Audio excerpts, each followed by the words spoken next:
sa ngayon ay nagpapatuloy ang mga programa o palatuntunan sa loob ng Rizal Hall ng President Palasyo ng Fidel Malacanang. Ramos, Sir, salamat po sa tulong mo making me President. President Joseph Ejercito Estrada, Senate President Franklin Drilon, and the members of the Senate, Speaker Feliciano Belmonte, and the members of the House of Representatives, Chief Justice Maria Lourdes Sereno, and Associate Justices of the Supreme Court, His Excellency Giuseppe Pinto, and the members of the Diplomatic Corps, incoming members of the Cabinet, fellow workers in government, my fellow countrymen.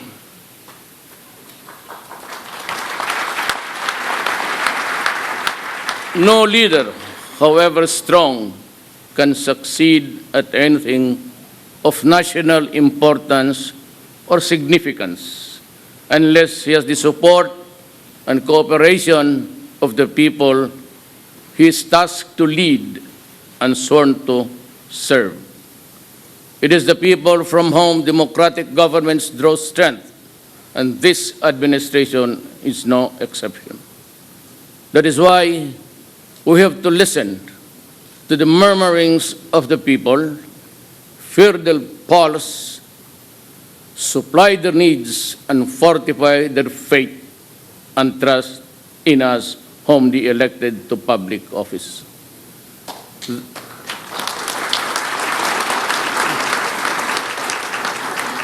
There are many amongst us who advance the assessment that the problems that bedevil our country today, which need to be addressed with urgency, are corruption, both in the high and low echelons of government, criminality in the streets, and the rampant sale of illegal drugs in all strata of Philippine society, and the breakdown of law and order, true but not absolutely so. For I say these ills are mere symptoms of a virulent social disease that creeps and cuts into the moral fiber of Philippine society.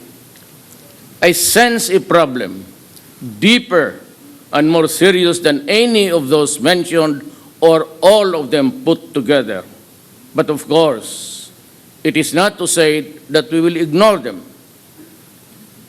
because they have to be stopped by all means that the law allows. Erosion of faith and trust in government, that is the real problem that confronts us. Resulting therefrom, I see the erosion of the people's trust in our country's leaders, the erosion of faith in our judicial system, the erosion of confidence in the capacity of our public servants to make the people's lives better, safer, and healthier.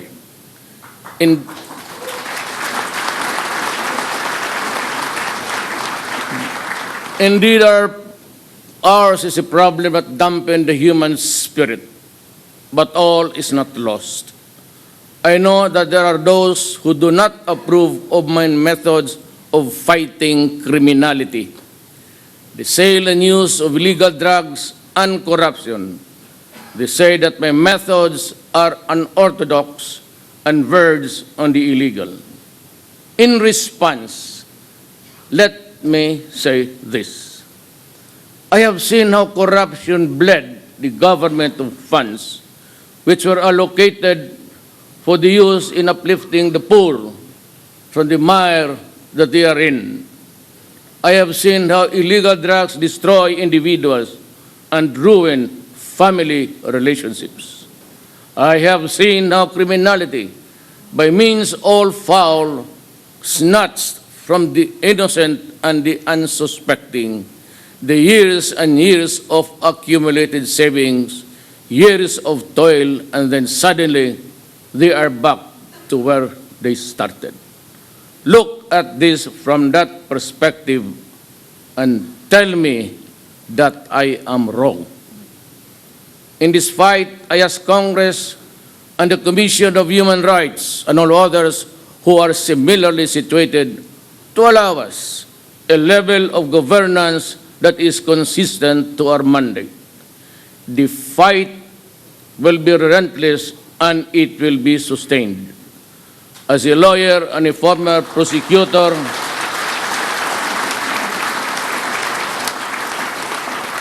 I know the limits of the power and authority of the President.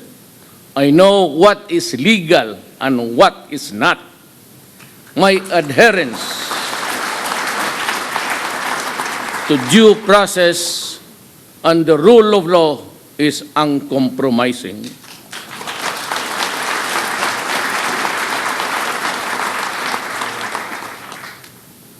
You mind your work, and I will mind mine.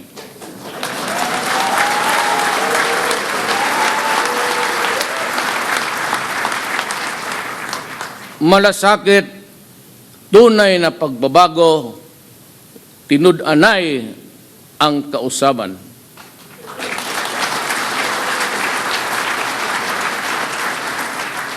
These are the words which catapulted me to the presidency.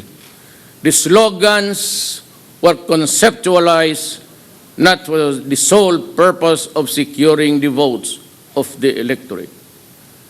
Tinud-anay ang kabaguhan, mao kani ang tumong sa atong gobyerno.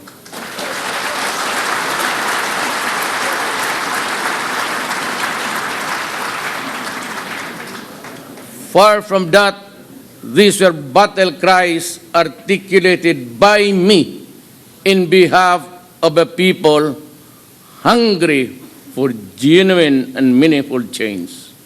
But that change, if it is to be permanent and significant, must start with us and in us.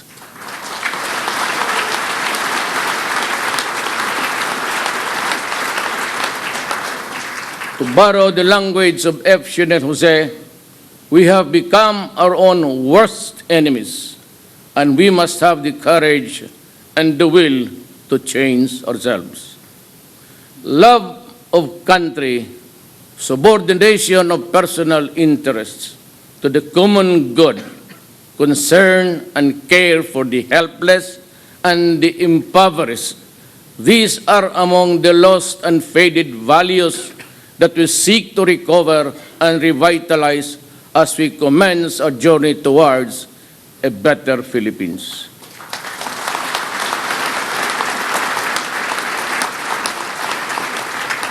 The ride will be rough, but come and join me just the same. Together, shoulder to shoulder, let us take the first wobbly steps in this quest. There are two quotations from revered figures that shall serve as the foundation upon which this administration shall be built. The test of government is not whether we add more to the abundance of those who have much. It is whether we provide for those who have little, says Roosevelt.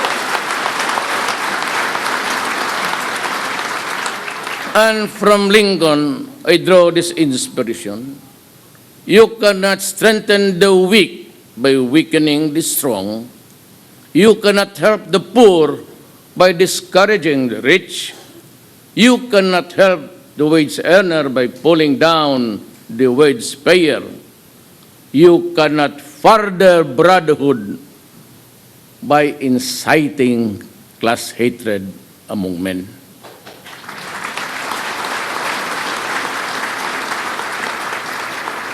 My economic and financial political policies are contained in those quotations, though couched in general terms. Read between the lines. I need not go to specifics now. They shall be supplied to you in due time. However, there are certain policies and specifics of which cannot help wait for tomorrow to be announced. Therefore, I direct all department secretaries and the heads of agencies to reduce requirements and the processing time of all applications from the submission to release. I order all department secretaries and heads of agencies to remove redundant requirements, and compliance with one department or agency shall be accepted as sufficient for all. I order all department secretaries and heads of agencies to refrain from changing and bending the rules of government contracts, transactions, and projects already approved and awaiting implementation. Changing the rules when the game is ongoing is wrong. I abhor secrecy and instead advocate transparency in all government contracts, projects, and business transactions, from submission of proposals to negotiation to perfection and finally to consummation. Do them, and we will work together. Do not do them, we will part sooner than later.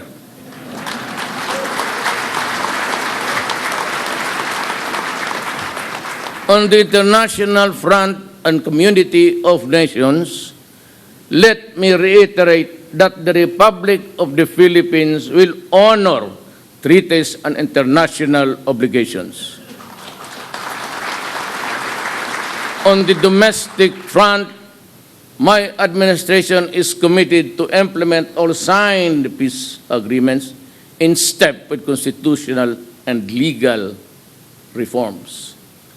I am elated by the expression of unity among our Moro brothers and leaders and the response of everyone else to my call for peace.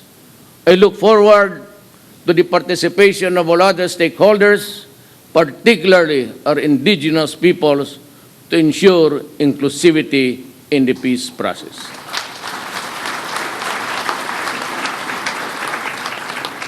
Let me remind,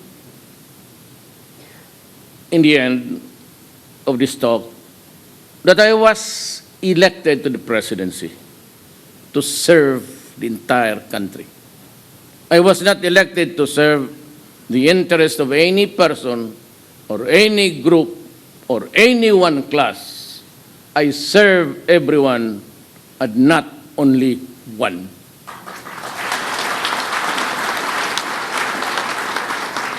And that is why I have adopted as an article of faith the following lines written by someone whose name I could no longer recall. He said, I have no friends to serve. I have no enemies to harm. Descending, therefore, I now ask everyone, and I mean everyone, to join me as we embark on this crusade for a better and brighter tomorrow. But before I end, let me express the nations, in behalf of the people, our condolences to the Republic of Turkey for what has happened in the place. We offer our deepest condolences. Why am I here? Hindi kasali ito dyan.